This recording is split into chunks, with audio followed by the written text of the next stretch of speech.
দর্শক, ছুটির ফাঁকে আমরা গিয়েছিলাম ইস্তাম্বুলের ডিনার ক্রুজে। কেমন ছিল সেই ডিনার ক্রুজ সেটি দেখার জন্য আমি স্বাগত জানাচ্ছি আপনাদেরকে। সাথে আছি আমি সজল আশফাক।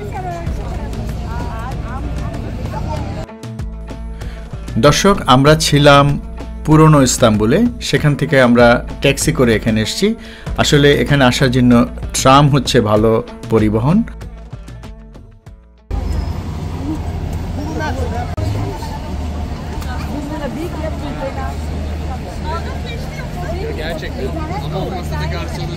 আমরা নিউ ইয়র্ক থেকে ইস্তাম্বুল এসেছি, তো ডিনার ক্রুজের টিকিটটা আমরা সেখান থেকেই কেটে এসেছি। এই ধরনের টিকিট আসলে অনলাইনে কাটাই ভালো, কারণ সেখানে অনেক রকম অপশন দেখা যায়, বুঝে শুনে টিকিটটা কাটা যায়। হাই,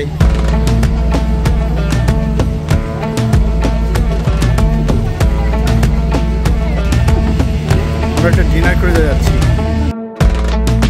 আমরা আলাদা টেবিল বুক করেছিলাম, তাই আমরা ঢোকার পরেই আমাদেরকে দোতলায় যেতে বলা হলো আমাদের টেবিলে।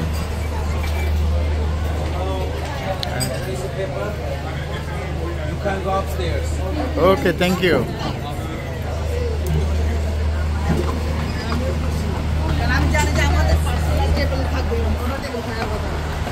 হাই।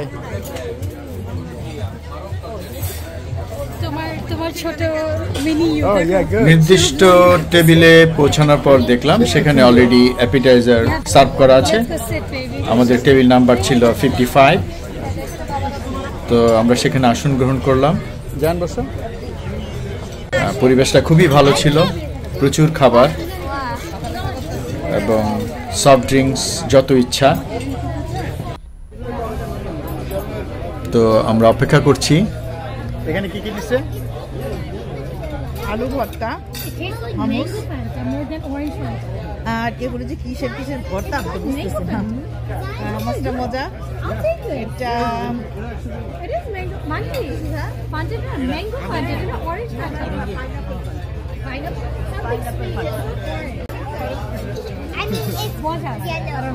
এগুলো কোনটা কি বর্ষা? I have not a clue. আমি সবই ট্রাই করলাম, আমার কাছে এটা মজা লাগছে। I think এটা আলু কিছু। I have no idea কোনটা কি। But no. Try Coke.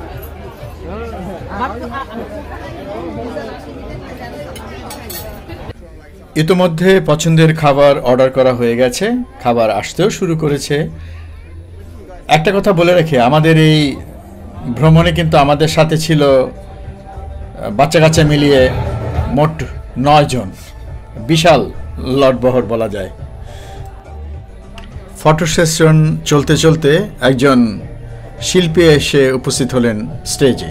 দেখুন উনি কি করেন।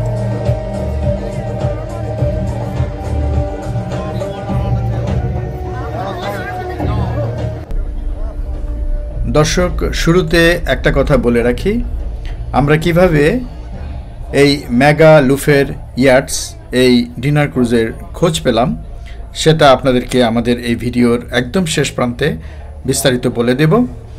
আমাদের এই ভিডিওটা একটু লম্বা হবে, প্রায় 30 মিনিট, কারণ এই ভিডিওতে আমরা চেষ্টা করেছি সাংস্কৃতিক পর্বের যতটুকু সম্ভব একটু একটু করে রাখতে, সে কারণে একটু দীর্ঘ হয়ে যেতে পারে। সেই সাথে রাতের কিছু দৃশ্য আমরা সংযোজন করেছি আমাদের এই ভিডিওতে। আমরা যে ভিডিওটি দেখছি সেখানে এই যে নৃত্যশিল্পী, উনি আমাদেরকে তার নাচের মাধ্যমে সম্ভবত স্বাগত জানাচ্ছেন আমাদের আজকের এই ডিনার ক্রুজে।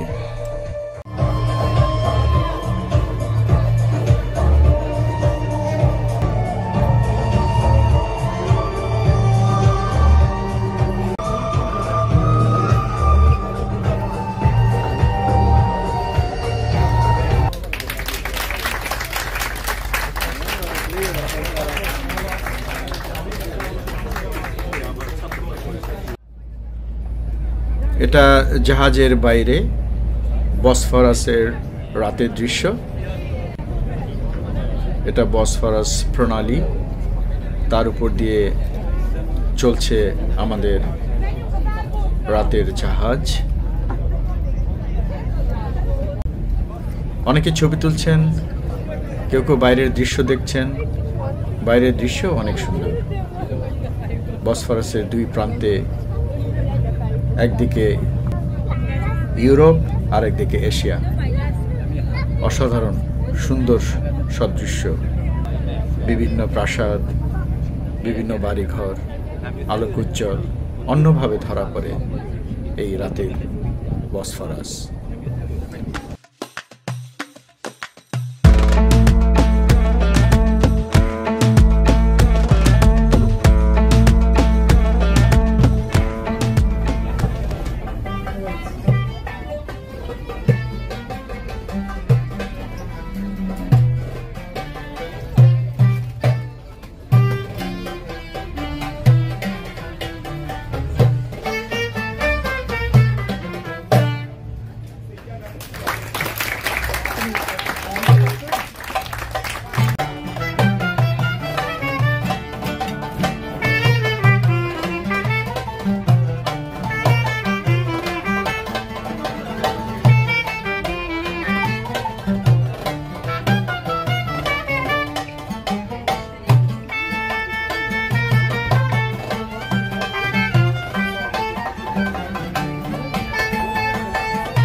দর্শক, গানের সুরটা কি পরিচিত মনে হচ্ছে?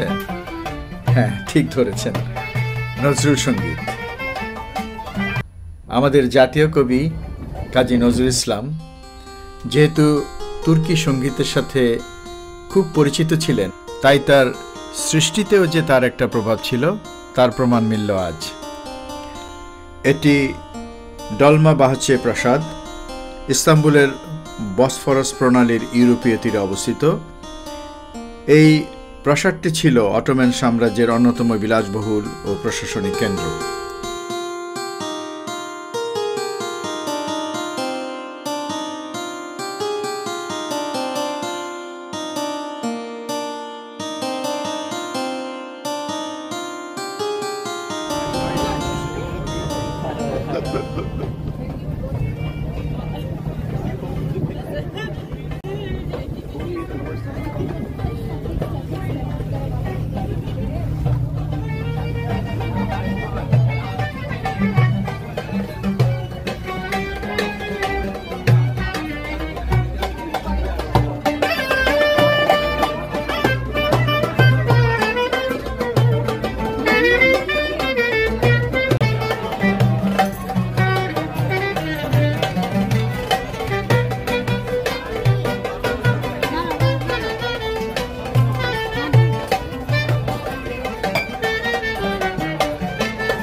খাবারের ডিশগুলো প্রায় সবই টার্কিশ।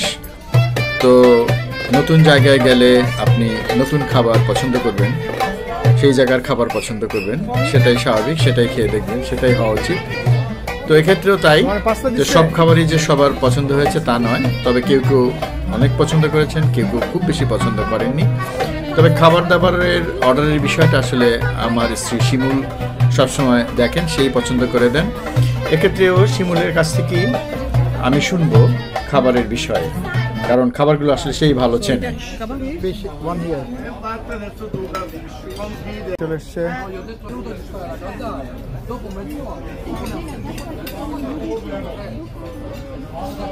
বলো।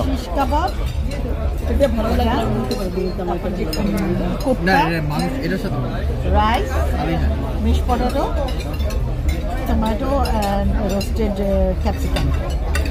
আর আরেকটা ডিশে যেটা আমরা শেয়ার করলাম, ফিশ ফ্রাই, রাইস, এটা কি?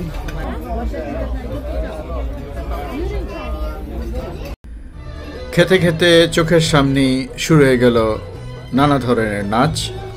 এবার একের পর এক নাচ দেখার পালা। দর্শক, আমাদের সাথেই থাকুন।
বাইরের পরিবেশটা খুবই সুন্দর, খুব আরামদায়ক ছিল।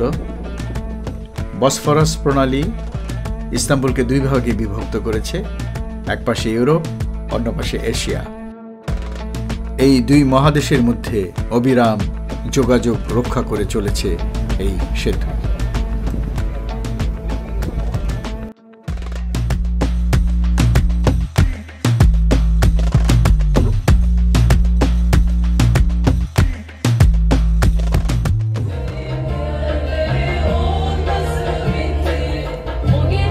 খাওয়ার পরে আবার শুরু হয়েছে নাচ গান।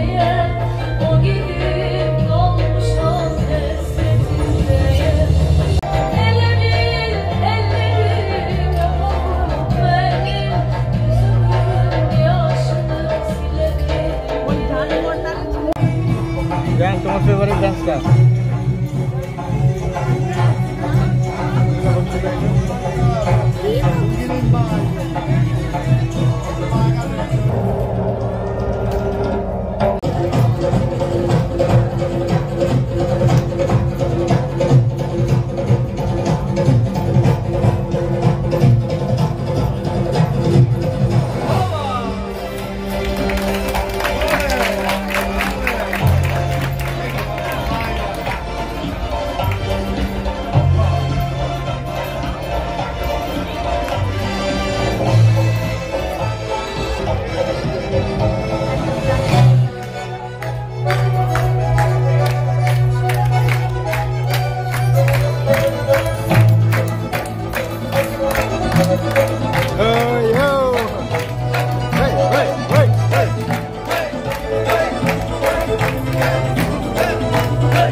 এটি কুলেলি মিলিটারি হাই স্কুল, ইস্তাম্বুলের এশীয় তীরে অবস্থিত। বর্তমানে এটি মনোমুগ্ধকর স্থাপত্য নিদর্শন হিসাবে পরিচিত।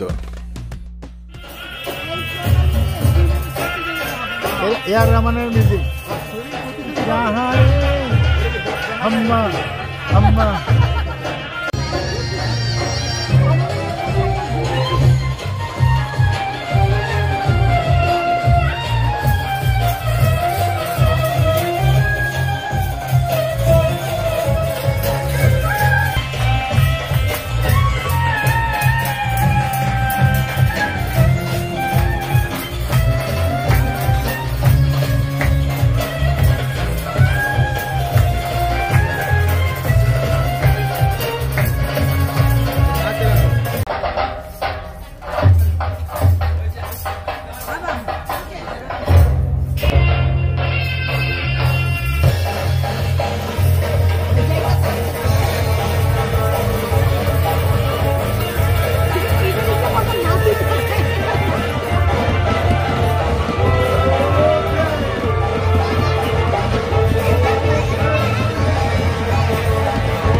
চলো চলো নামো।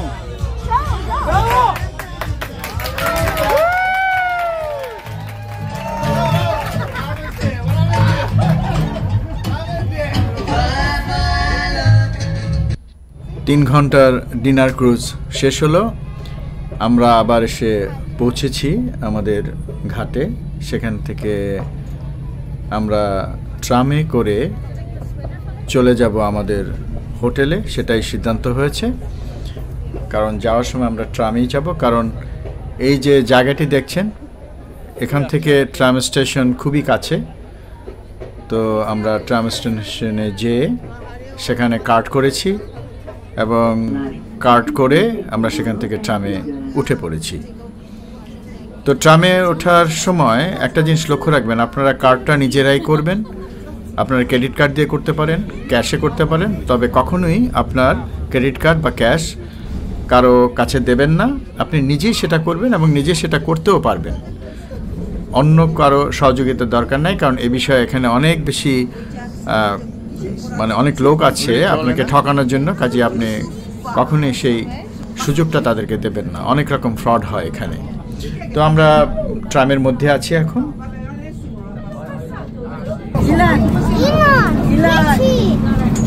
টার্কি মানে বিড়াল।